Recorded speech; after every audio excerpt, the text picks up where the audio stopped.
You are listening to the cycling podcast at the Tour de France, in association with Rafa, celebrating the sport and producing the finest cycling clothing since 2004. Today we are in Romans-sur-Isère.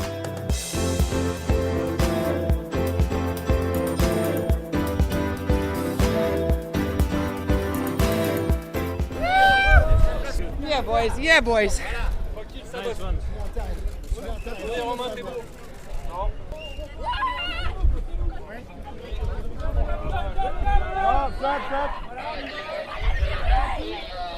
Where are we, Lionel? Where are we, Richard? We're on the banks of the Isère River at Granges-les-Beaumont, not far from where stage 16 of the Tour de France finished in Romans-sur-Isère. This is a lovely spot. We could have done with this on the rest day. This is a lovely spot. It's beautiful here, and you can probably hear the crickets. François was saying it's a sign that we're close to Provence. We got a bit of a fright today seeing a signpost for Chambéry. We were there just over a week ago. But Lionel, we were played in there by some frantic sounding reaction on the finish line. You captured that. Well, that was Michael Matthews celebrating winning his second stage of the Tour de France and Team Sunweb's third. And he was absolutely delighted at the finish.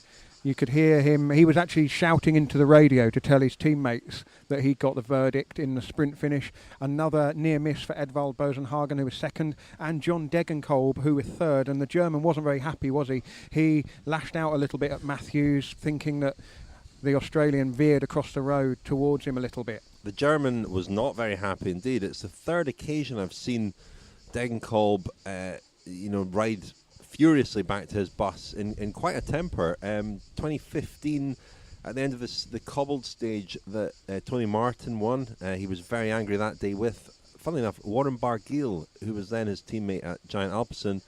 Barguil today was instrumental in setting up the win for Michael Matthews.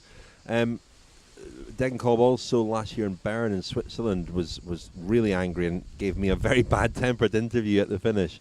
He's got quite a temper on him. We can hear from him now, actually. Shall we hear from John Degenkolb? We got a bit of reaction from him at the finish. Here he is. To launch a sprint at 200 meters, and I started the sprint, and clearly came with more speed than him from his wheel, and he saw me on the right side and closed the gap on the right side, and that made me stop the sprint to sprint for the victory. Our TV didn't work, so I haven't seen it so far clearly.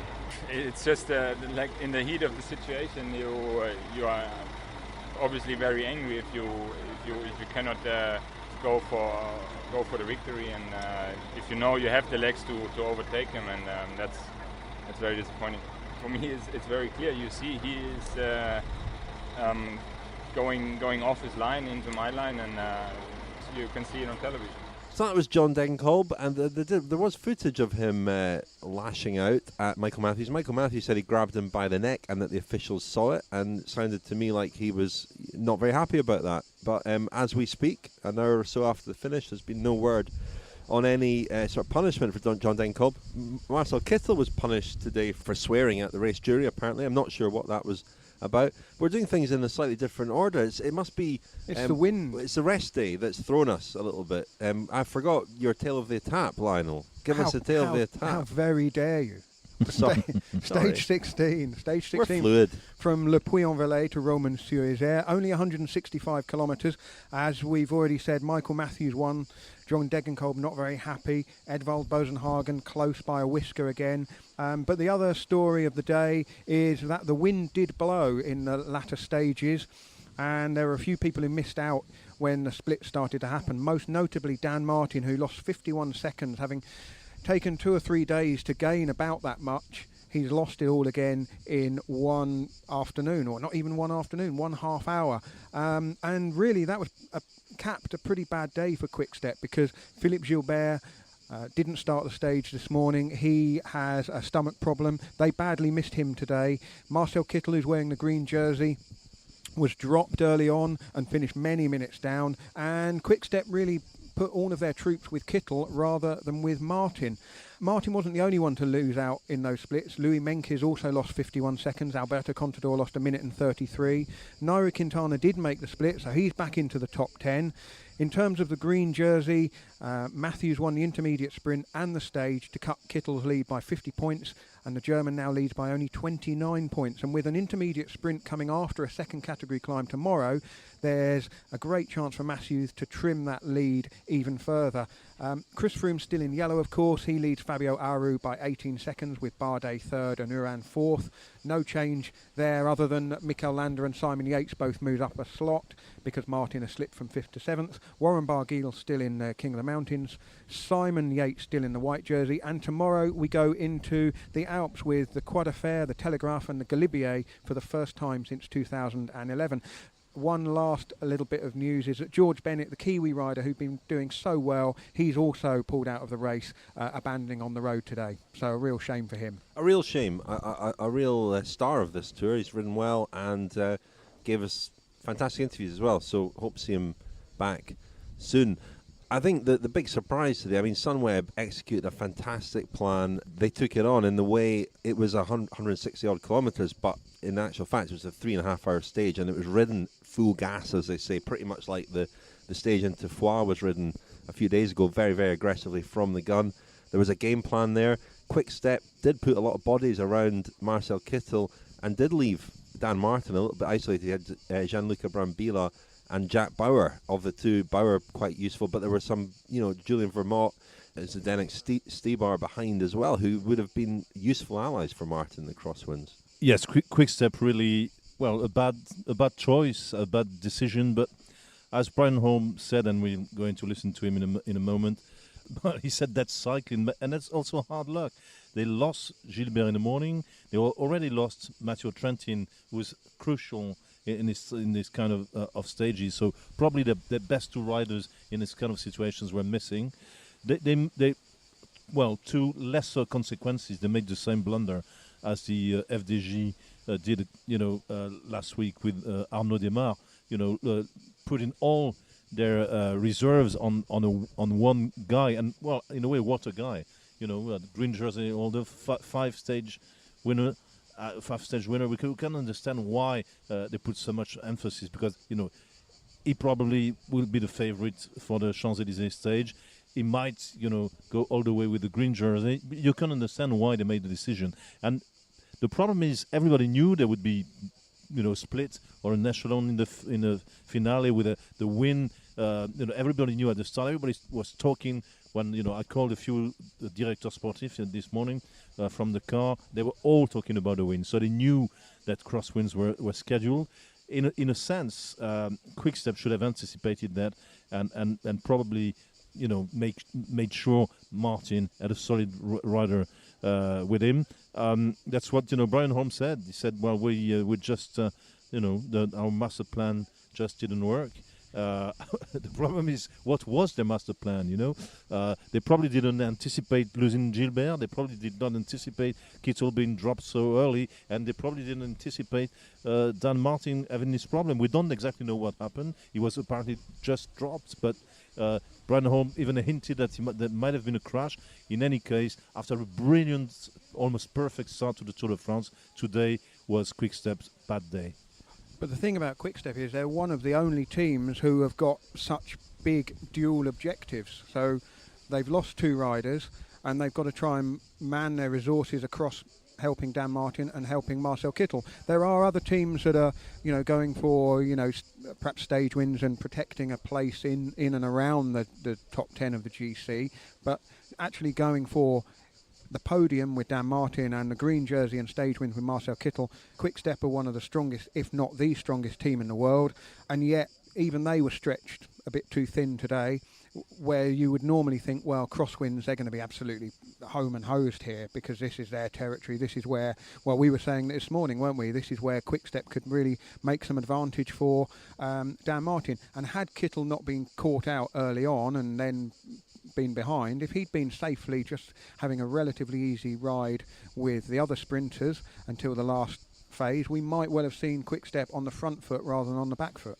That says a lot about this possibility we heard many times of reducing the teams to 8 in future Grand Tours, because it would, as we saw today, it would make life much more difficult for big outfits to actually have 2 goals in the same Grand Tour. So so food for thought about that, and really a pity for Dan Martin, because we really must admire that rider. I mean, he had this horrific crash with Richie Porte on the road to Chambéry.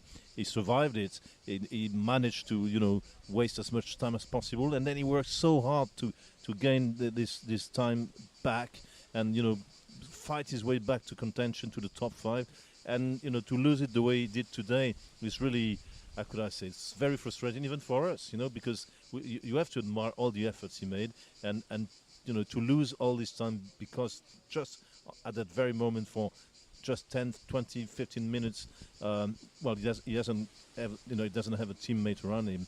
It's a bit frustrating. Well, we'll hear what perhaps happened with Dan Martin in part 2 with another interview. But you spoke to Brian Holm at the finish, François. So let's hear from Brian Holm now, the Quick Step sports director. How disappointing was it today to sit down after all the great work he's done so far? First, I have to hear how he lost it. If it was due to the crash, he lost the wheel. Maybe there was a crash. I don't know who went down. It was due to the crash. I mean, that's cycling, yeah. I'm still feel more pity for him when he crashed to Chambéry, losing 1:20. That was painful. That's cycling. We have to live with it. Was it difficult today for Quick Step to have several goals to defend? Marcel on the one hand, Dan on the other hand. Of course, it would have been more easy with Gilbert in. It would have been much more easy with Marcel in for Dan also. But when people get sick and crashing, we can't really do much about it, and we just have to sort of hope for the best. And today our master plan didn't work out today. And what the real excuses is, I have to ask Dan about. So the cycling, of course, we're disappointed, but not like Chambéry disappointed. If that's the top 10 scale on disappointment, then we're just on 6 or 7 today, if you know what I'm saying. We're back to the mountains tomorrow, normally Dan is back on his terrain, so what to expect? Then we hope for no crosswind, because he's not going to have many teammates to protect him. And how about and Marcel? Then I hope for Diamond's legs. And how about Marcel? Do you fear that with the stages to come, that Michael may have a little advantage on the intermediate sprint? I fear. I mean, if you do it, if you win it, then you win it. Then we say congratulations in Paris. Cycling, isn't it? I mean, you can't be like Sagan the other years. He was faster, he was better in the media than his winning. It's nothing to do with luck, simply because he's better, and that can really not make us stay asleep. We still won 5 stages, didn't we? I know it's a long time ago, but we're still happy about it. We're not really depressed. I know we would like to hear it, but we're not. We're still surviving. We're still hanging on. Hi, I'm Joey Early. I'm the cafe manager in the Rafa Boulder Clubhouse, and you are listening to the Cycling Podcast in association with Rafa. The Rafa Cycling Club is the largest global community of its kind. Members share their passion for the road through rides, events, exclusive club kits, and racing. Find out more at rafa.cc.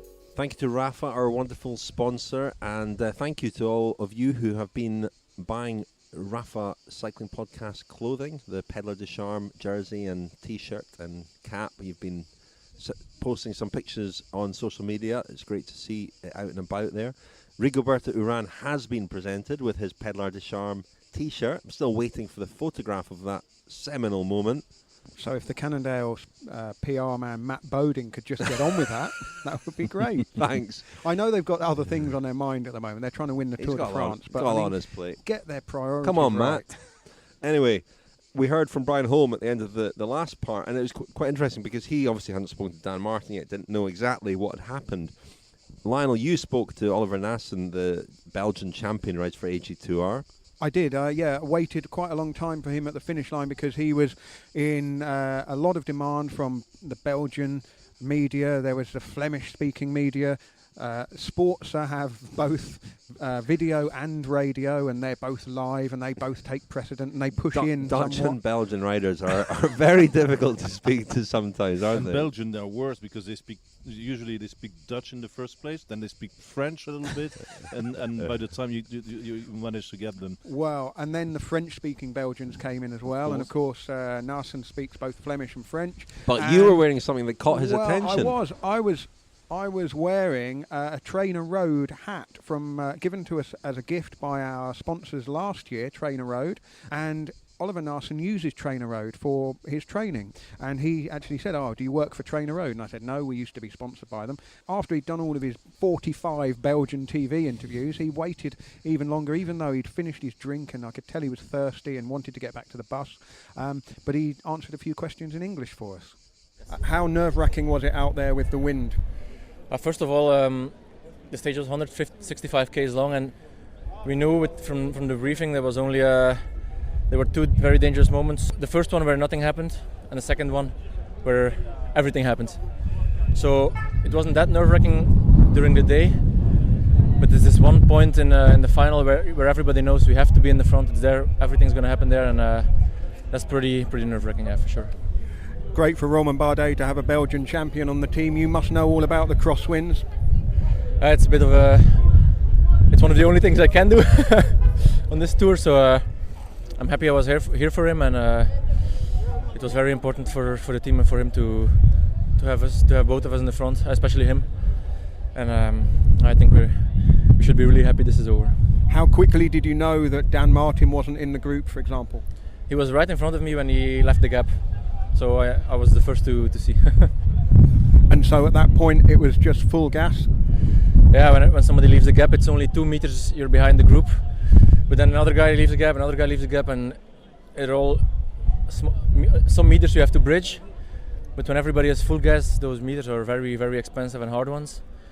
But I'm really happy we closed them, and we got to the finish in time. All down to Trainer Road? Yeah, absolutely. One of the men of the day, I think, Oliver Naesen, because he's being very self-deprecating there, saying that riding in crosswinds is the only thing he can do. I think that's selling himself a little bit short, because he is the Belgian champion and he's very strong. But Romain Bardet said today that Naesen saved his life, because, well, we heard him say there, Dan Martin was the guy who let a 2 metre gap that was open. Fascinating, because that's in the crosswinds. These splits happen just because one rider can't quite hold the wheel, and as he said there, a 1 metre, 2 metre split can rapidly become an unbridgeable gap. And fascinating to hear him say that it was actually Dan Martin who let the wheel in front of him go. And that's where he needed an Oliver Naesen, a strong riders around him, just to, prevent those gaps from opening. Well, the interesting thing is, when you think about it, you wonder, well, why can't Dan Martin get on Romain Bardet's wheel and exploit Oliver Naesen's hard work? But it doesn't even work like that, does it? Because when the wind is coming from one side, basically you run out of road, and so Oliver Naesen's not going to ride, if the wind's coming off the left, he's not going to ride right out in the middle of the road. He's going to just give enough shelter for his man, Romain Bardet, which means that then there's not enough shelter for the next man, and that's when it becomes so hard to hold that wheel. And then once the wind gets in between and that gap becomes 1 metre, suddenly it's 2 metres, suddenly it's 5 metres, suddenly it's 50 It's like losing seconds. a wheel on a climb, basically. Yeah. And if you can't hold it, you can't reproach the rider for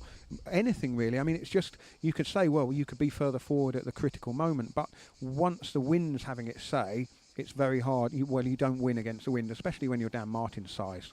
That's a great explanation of what an echelon is. I mean, very often we have to have that explanation again, of what an echelon is and why, when the wind blows, all of a sudden we have the riders, instead of riding in the line, start to ride in a kind of awkward oblique fashion, like making this kind of waves or pyramidal forms around the road. Well, it's precisely for what Lionel you just explained. Try to cover your man from the wind, and so actually the riders take the direction of the wind, like sunflowers, take the direction of the sun in the summer. It's a little bit the same thing, everybody pointing the same way, and it was again, a fine illustration of how tricky the windy stages are, and let's be very careful about what the next couple of stages, because at the start, before we get to the mountains, when the Mistral, because this is the wind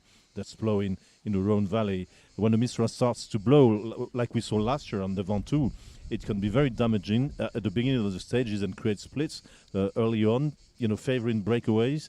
And if it goes on until Marseille, we could have a very interesting time trial in Marseille, because with that kind of wind, on a time trial that for the 2/3 is held by the sea could have an impact on the results. So does this wind basically just blow all the way from here down to the sea? It does, yeah. So the stage on Friday that we were all thinking, well, that could be just fairly benign, actually could be more of the same. If the Mistral doesn't stop, usually from my experience, the Mistral blows for 2 or 3 days, but that's, I said usually, because last year, remember, it actually blew for like a week, so it's a factor to be taken into account. Well, probably less, in the next couple of stages in the mountains, in the Alps. But when we're back in the valley to Salon de Provence, and then in the time trial, it could be a factor. Well, we've talked about a bad day for Quick-Step, a good day for Romain Bardet and AG2R, because this, again, a potentially very difficult day for Bardet. We expected Fabio Aru to have problems today, but seemed to cope okay with it. Chris Froome was the rider least likely to have problems, perhaps, of all those GC contenders, along with Rigoberto Urán. They were all together. But really, the team of the day and the team that made the stage and won the race in the end, and Edvald Boasson-Hagen, a lot of sympathy for him because he's gone so close and went very close again. Michael Matthews did certainly move towards the right, just closing the door on Degenkolb. I don't think he veered. I don't think he switched dramatically, but he did move to the right and just made it harder, made it further for Degenkolb to come round. He won the stage, and nobody could argue that he didn't deserve it on the basis of the phenomenal work done by his team all day. No, it was an amazing performance by Team Sunweb. I mean, they've been amazing since the start of this tour. They're riding differently on this. I mean, they won the Giro, let's not forget that. But they rode a very different race in the Giro because they were going for the GC. And in this Tour de France, they all said the same thing. Warren Barguil is in the polka dot jersey, said how much he's having fun. He rides the way he likes to ride, going for stages, going for climbs, going to the offensive. That's what he likes to do. And it's actually what Michael Matthews is saying as well, that he is having great fun on the tour for once, because let's remember that in last year he won the stage for the first time, but in the previous tours he had a terrible crash with the Orica team 2 years ago. It was really an ordeal for him all the way. He managed to finish, which was amazing given the injuries he had. And the year before, it just didn't make the start. He crashed the day before.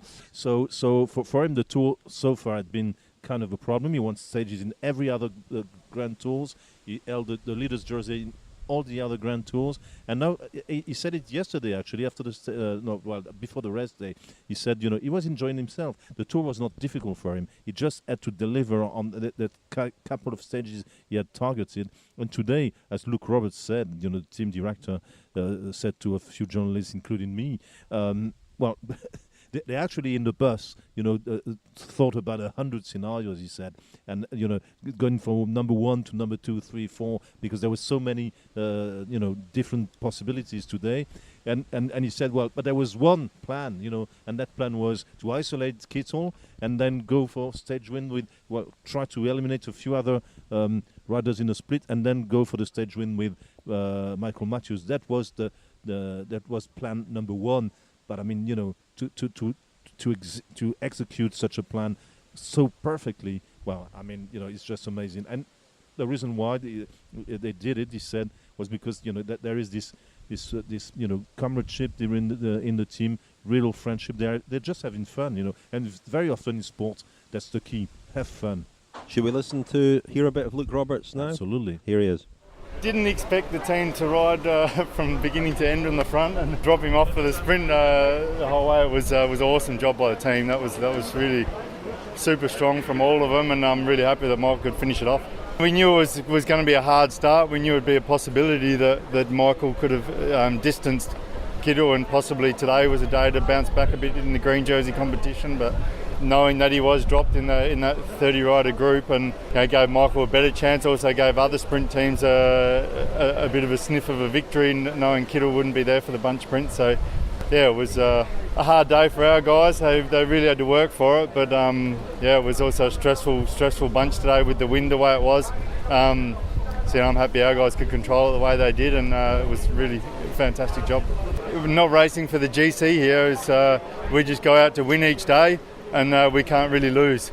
Either we win or we try again the next day. So nice to be able to race aggressive like that, not have this pressure and extra stress of the GC. The boys are loving it. Always plan to keep it focused on the green jersey. We still haven't lost sight of that. We'll still keep the pressure on. We still have a few more days where we can pick up some points, and then we'll see how it unfolds in Paris. But the intermediate sprint ahead look more favourable to Michael than they are to Marcel, so that's probably the key for the green jersey. Yeah, exactly. In the days to come, there can be moments where we can pick up points where it's going to be more difficult for Marcel to pick up points. Friday's again a stage where there's a question mark over the stage. Is it a breakaway stage? Is it a sprint stage? Is it difficult enough? It's a long stage, so that could be a spanner in the works on Friday. But with the pure sprint on the straight up sprint on the Champs-Élysées, Marcel's going to be a favourite there, so we'd need to have a pretty good lead to make sure we could hang on to it should we come into Paris in green. You said you had no pressure this morning, but actually everybody was kind of expecting you to ride the race you did today, and you did it. Yeah, I mean, I had people saying, "What now? Just drop Kittel on the first climb, ride a team time trial to the finish." I sort of laughed and said, "Yeah, we could try that," but and we did it.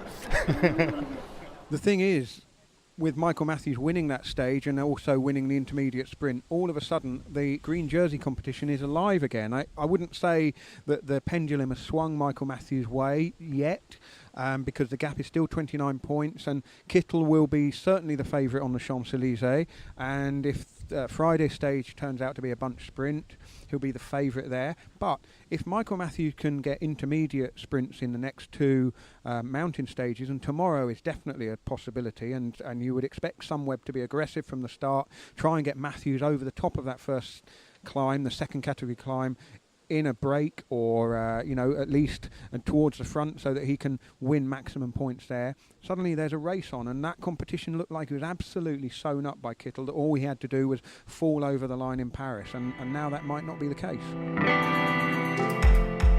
The Cycling Podcast is supported by Science in Sport. Science in Sport, fueled by science. Thank you to Science and Sport, who sponsor the Cycling Podcast. A reminder that they're running a competition in conjunction with us. Go to sciencesport.com/The Cycling Podcast. Incredible prizes worth over £15,000. Go to that website that I just mentioned to enter and stand a chance of winning. There's some great prizes. Any other business from today? Well, I spoke at the finish. A couple of you have asked us about Esteban Chavez, who at the start of the year was being talked about as a Tour de France contender. He obviously had a brilliant season last year, and he's had a really difficult year. He finished second in the Tour Down Under at the start of the year, but then suffered an injury that kept him out for a while. And at the start of the Tour, a terrible tragedy. His physiotherapist was killed in a car accident, and he was very close to her, and in fact she was going to go and work with the team at the Vuelta this year. So that has affected him badly, and he's been getting through the Tour. I spoke to him briefly at the finish, and I spoke to the Orica Scott sports director Matt White, whose rider Simon Yates did well today, finished with that front group, and moved ahead of Dan Martin, I think, overall. So a good day for him, and it's a good Tour for him. Here is Esteban Chavez first, and then Matt White. You've obviously had a disappointing season, missed a lot of this season with injury, but you're here in the third week of the Tour. How are you feeling at the moment? I'm tired. I'm not disappointed, never. We are humans, Sometimes it's really good, sometimes it's really bad. But in the difficult moments is when the real champions come in. Do you feel as the Tour goes on that you're getting better? Oh, I don't know. I'm tired now, and we have one goal, is keep Simon Yates in the white jersey until Paris. And then after this, what's next for you? Will you go to the Vuelta? I will rest, for sure. It's a little bit holidays, and we will see what is after. Are you enjoying supporting Simon in this race? A lot. I guess today was a potential banana skin for Simon, all the GC riders. Yeah. Did you anticipate that at the start of the day? 100%. We have weather apps. Yeah, we did, mate. It was always going to be a stressful day today. Some guys also react a little bit different off the back of a rest day. but we had full confidence in the guys we've got there to look after Simon, and they certainly did an incredible job. I mean, Simon is a small, lightly built climber, but he handles himself pretty well in those sort of situations, doesn't he? Certainly does. He was world point score champion, so he can handle his bike. And then when you put a couple of big, strong guys around him, he was never in any threat today. Are you pleased with the way he's riding? He seems to be. We know him as a quite aggressive, attacking rider. He obviously won a stage at the Vuelta last year. Yeah. He seems to be riding squarely for GC here. Oh, 100%. We couldn't be more excited about how he's gone. It's his first Tour de France riding for general classification, and we're getting closer, and we're eliminating guys one at a time, and things are going in the right direction. And you're happy with Esteban as well? He obviously has had a disappointing year, but how's he coping as the race goes into the Well, third he hasn't week? had a disappointing year. He was second in Tour Down Under. What he's had is he's had some setbacks. Two big setbacks. One, he's had the injury, and then he's obviously had the death of a very close friend on the Tour de France. So I wouldn't be too judgmental about where Esteban is, and he's going to use this as a big preparation to try to win the Tour of Spain in a month's time. Whitey setting you straight there a bit, Richard. I should have said difficult rather than disappointing. Yeah, I mean, we knew Chavez didn't was... choose my words very carefully. Yeah, I mean, we knew Chavez had a difficult first half of the year, wasn't going to come here as a GC contender, really riding this as preparation for the Vuelta. Which Matt White says he wants to, he thinks he can win. Well, I mean, they've got an embarrassment of riches, haven't they, with three consistent riders. When you think about Simon Yates and Adam Yates, I mean, Adam Yates rode around the Tour last year like it was, just what he does every July and has done for years. Won the white jersey. Fourth overall. He then rode. Well, then Simon Yates rode very well at the Vuelta in a really difficult final week there.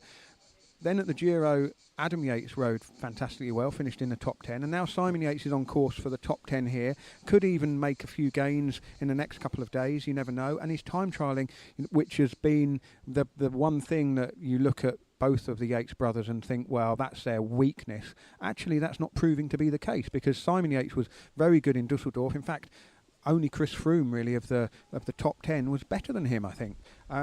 And so when you look at the possibilities for Orica, not just at the Vuelta, but at all three Grand Tours next year, I mean, depending on what a fantastic set of cards to play when sitting down at the start of a year and thinking, well, who are we going to put in each race? Let's weigh up the course, see which course suits which rider the best.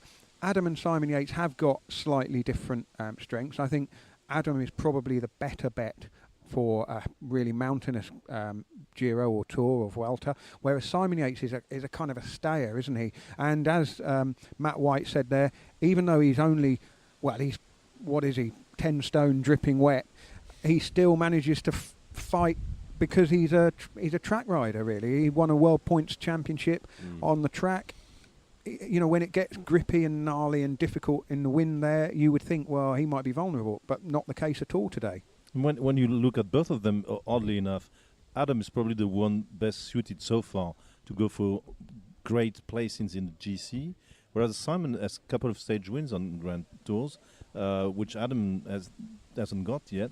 They are twin brothers. Their paths look very closely linked, but they have their differences, and which I think that suits them very well, because they've had to face so many questions about their being twin brothers, that now actually we see the differences. And as you say, Orica, I mean, you have three for years and years that they've been a great team, but going for sprints, yellow jerseys, team time trials, and they had never had really a GC contender. Now, as you say, they have three very different riders,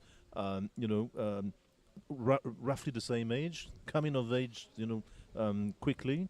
One of them will probably win a Grand Tour. I mean, one of these days. Simon Yates is quite. I mentioned to Matt White, he is an attacking rider. I was seeing win stage at the Vuelta last year, obviously, and he has been riding slightly a la Zubeldia in this year's tour. I don't know about that, because he went on the attack the other day. Yeah, but I think it's a learning experience for him. And I think it's about learning his limits, and you'll often see him.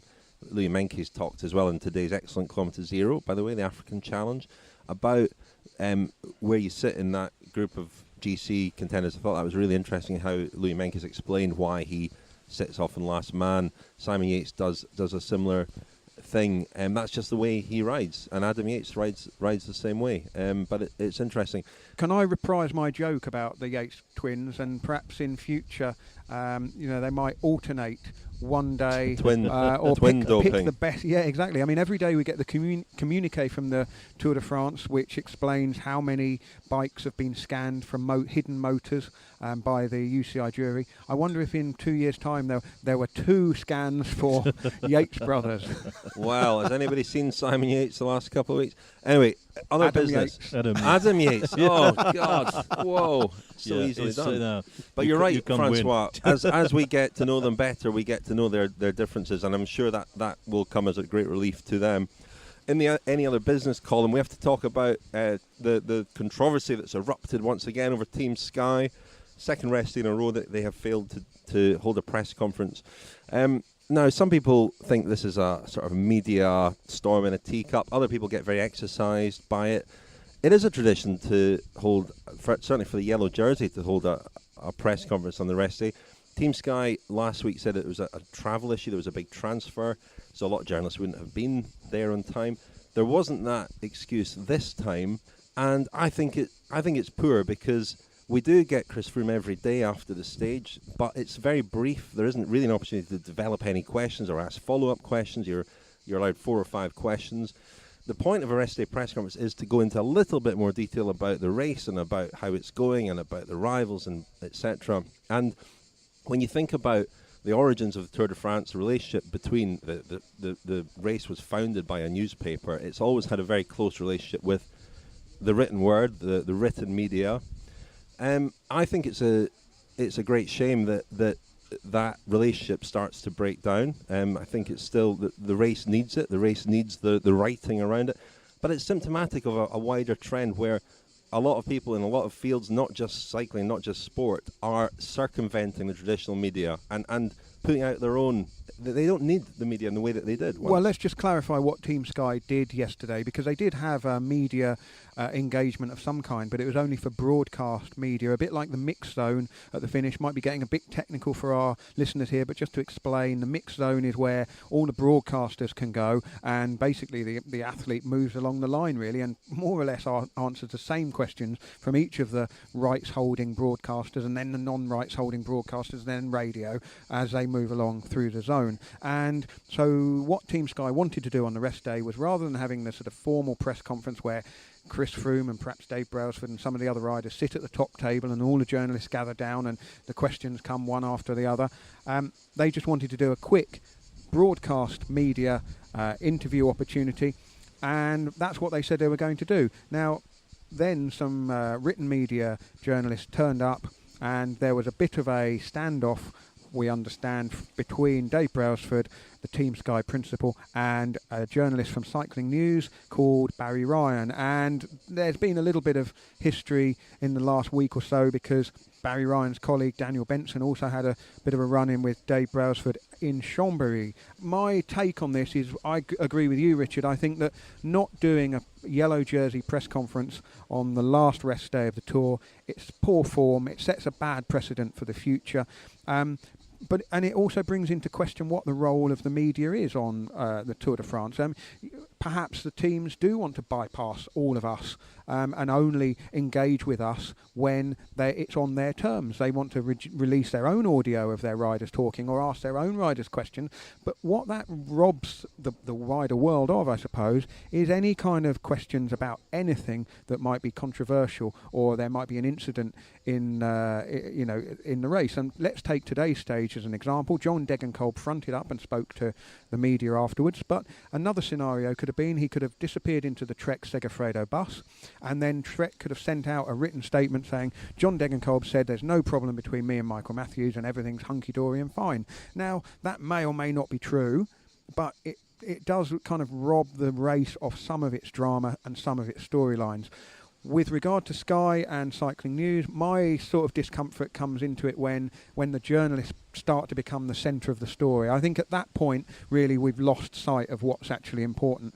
I do take the point that Team Sky have made a lot of noise over the years about being transparent and being open and answering questions, and this kind of siege mentality, if you like, and certainly having a poor relationship with a big and influential and important website doesn't reflect well on them, but I don't think it necessarily reflects terribly well on Cycling News either. And I think, I've had ups and downs with Dave Brailsford and other people at Team Sky over the years.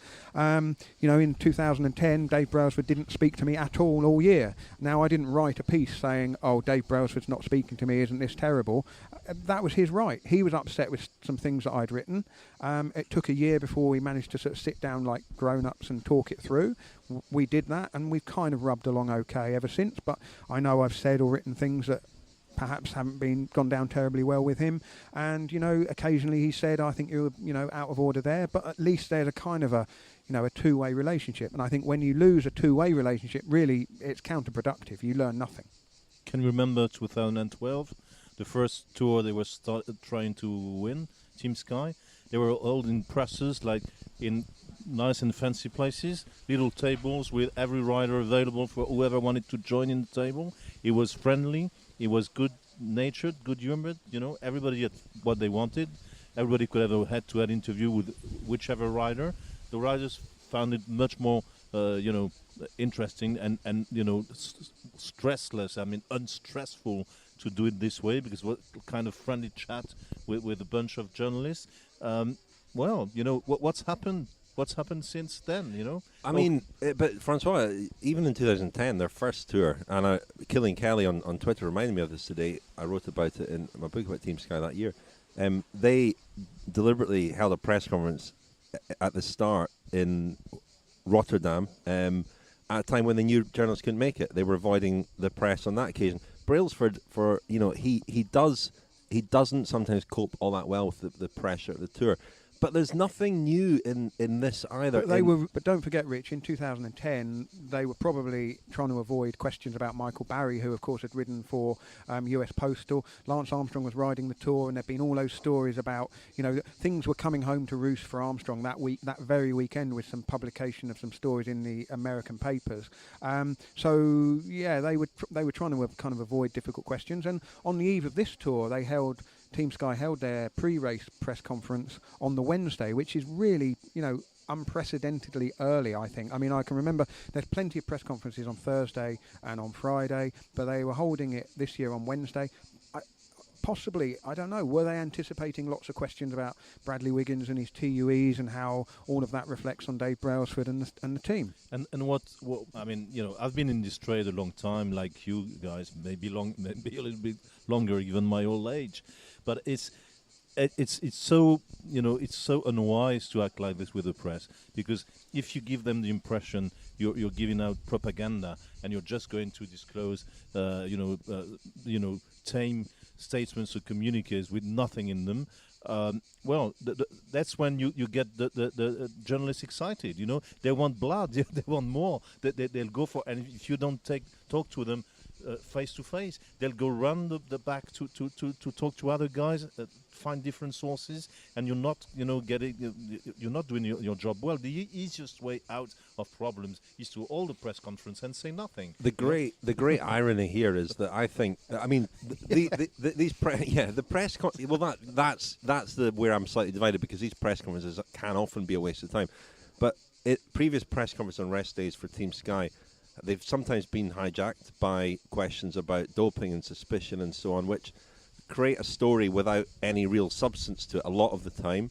The irony this year is that I think the questions would have been about the race, because the thing that people are actually talking about is the race and the closeness of the race. So I think it's a massive own goal. They have shot themselves in the foot this year with this. They've been trying to create a second fire of in terms of communication, by actually not talking about this at all, obviously, or Dave Brailsford problems at all, obviously, and not even talking about Chris Froome. What you find on Twitter and on most communiques these last couple of days, it's all about Michal Kwiatkowski, because if you talk, and it's true, Michel Kwiatkowski, that does a hell of a job for Chris Froome. This guy is a world champion, a Milan-San Remo winner, and he really, really works very hard for his leader. So you have lots of tweets about how dedicated he is and everything, and by putting all this dedication and hard work to the foreground,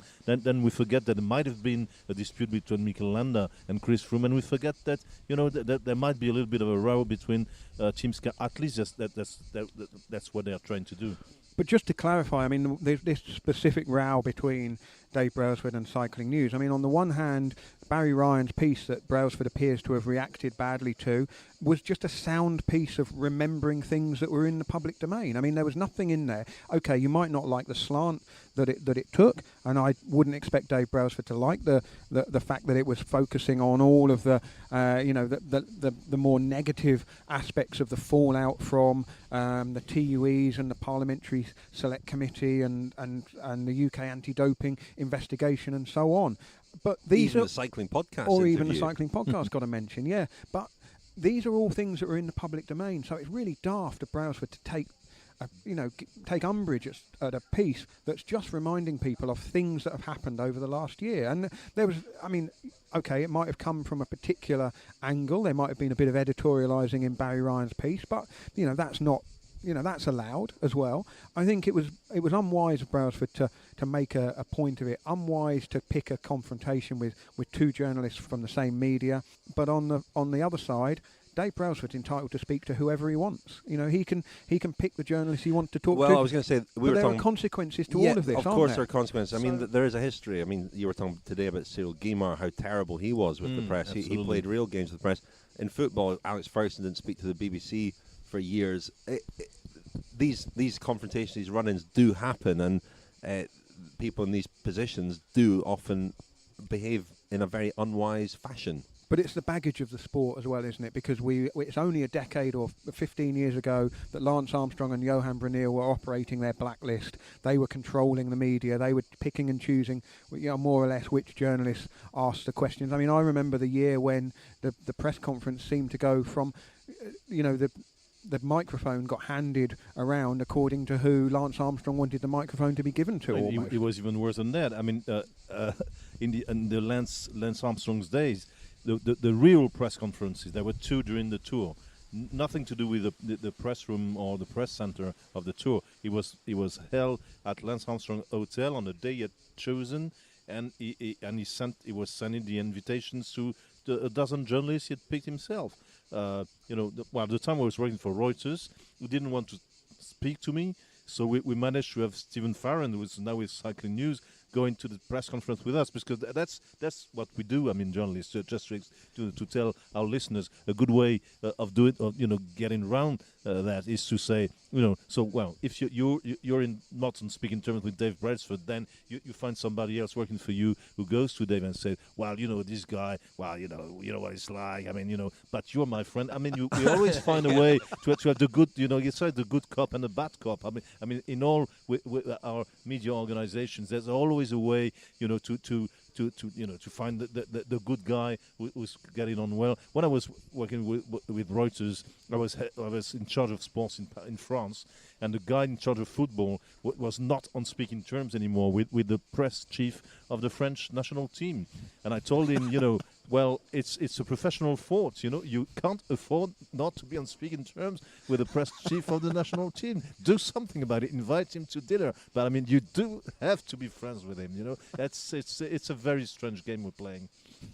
Well, listen, let's wrap things up for tonight. We'll probably return to this at some point. We might return. No, we've solved it. No, we might return to it in one of our sort of road. Maybe in the road trip. The part journey, 2. the road trip part 2. When we can say what we really think. we will say what we really think there. It's a Friends special. We released part 1 on Monday. We're recording ourselves as we travel around France. It's very off-piste. There's not a lot of cycling in there. But part 1 was released on Monday. There's a lot of slagging off of Lionel in it. Well, I think excellent. The whole thing's been engineered to be. That's the theme. Yeah, that's the thread that runs through it. Sound ridiculous. But there's other stuff too. And can I have a last word about our old friend Sure. Johan Alfredo? You know, because Johan Alfredo, he's been with us. He's his first Tour de France at 30.